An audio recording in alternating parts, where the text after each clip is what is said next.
más preámbulo, la diferencia entre el afrontamiento, ¿no?, del trauma entre adultos, niños y adolescentes, la diferencia es biológica.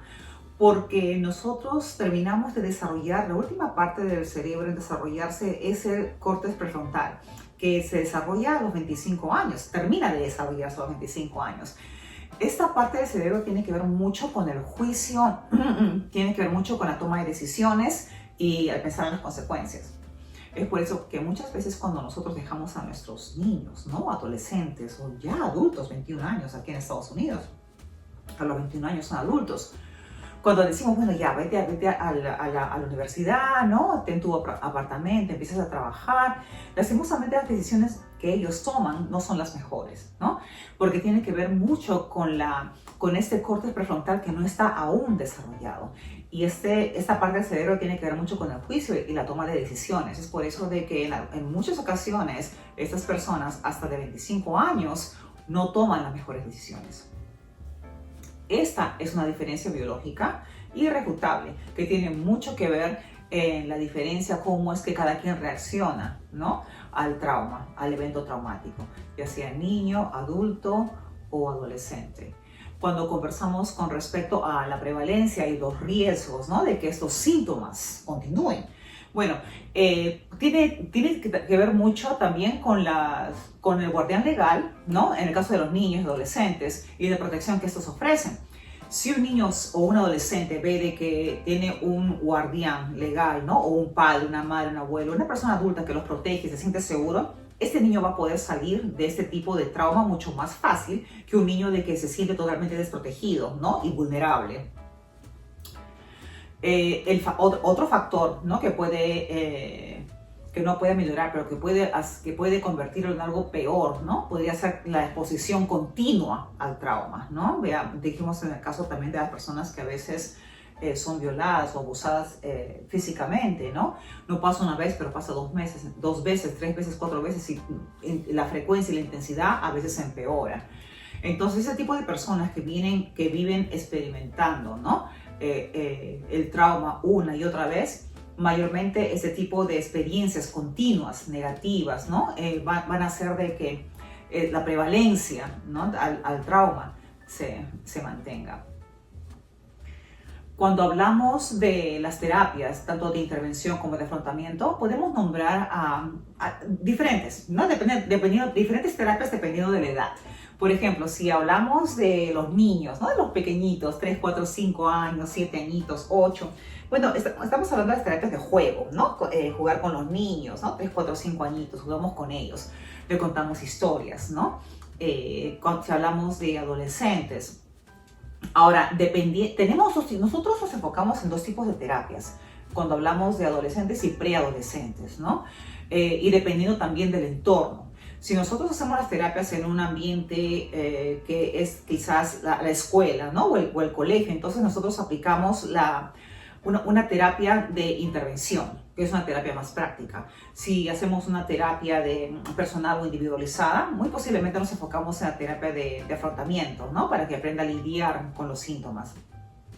Ahora, dependiendo de cuál de las terapias que uno quiera aplicar, está la diferencia, ¿no? Porque las edades básicamente son las mismas. Nosotros aplicamos las mismas terapias de afrontamiento, tanto como de intervención, para uno de los 8 o 9 años hasta los 19, ¿no?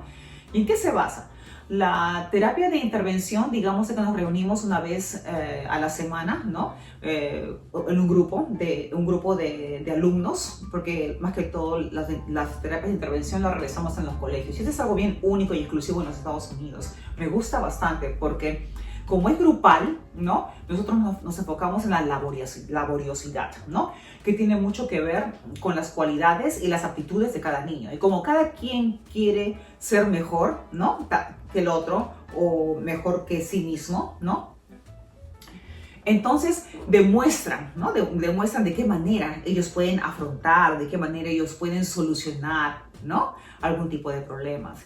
Y es por eso de que ese tipo de intervención se realiza en los colegios, sobre todo cuando hay un tiroteo en los colegios. Es el tipo de terapia que nosotros dirigiríamos a los alumnos. En ese tipo de terapia también pueden participar los padres y los profesores.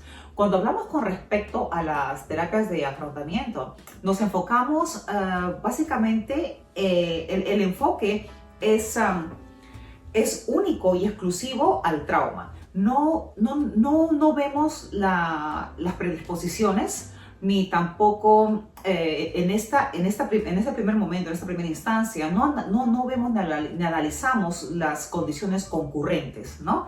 Nos enfocamos al trauma, nos enfocamos a los factores relacionados con el trauma y la razón por la cual el enfoque es tan exclusivo y específico al trauma es porque nosotros queremos de que el niño o el adolescente salga de este episodio traumático lo más pronto posible para poder prevenir un estrés postraumático, ya que el trauma en su primera instancia se considera estrés agudo, ¿no?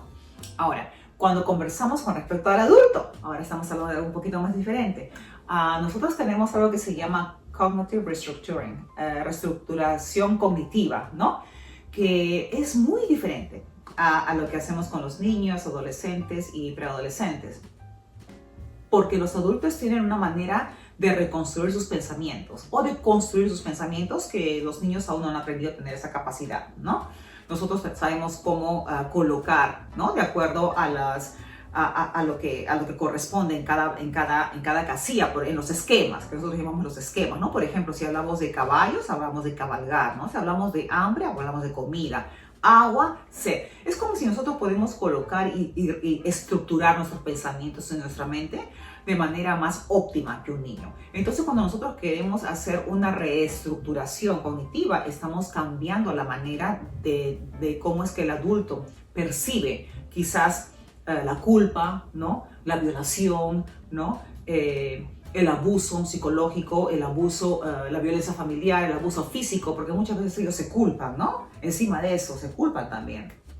Algunos, ¿no? Que fue mi culpa, que usaba una minifalda, no, que fue mi culpa porque se lo he permitido tantas veces, no, fue mi culpa porque es lo que estoy acostumbrada, ¿no? Entonces ellos, en muchas ocasiones, cuando la persona se culpa demasiado de algo, si hubiera hecho esto, si hubiera dicho el otro, si hubiera quizás reaccionado de manera diferente, uno ayuda a que esas personas salgan de esa fase de culpabilidad, por ejemplo, ¿no?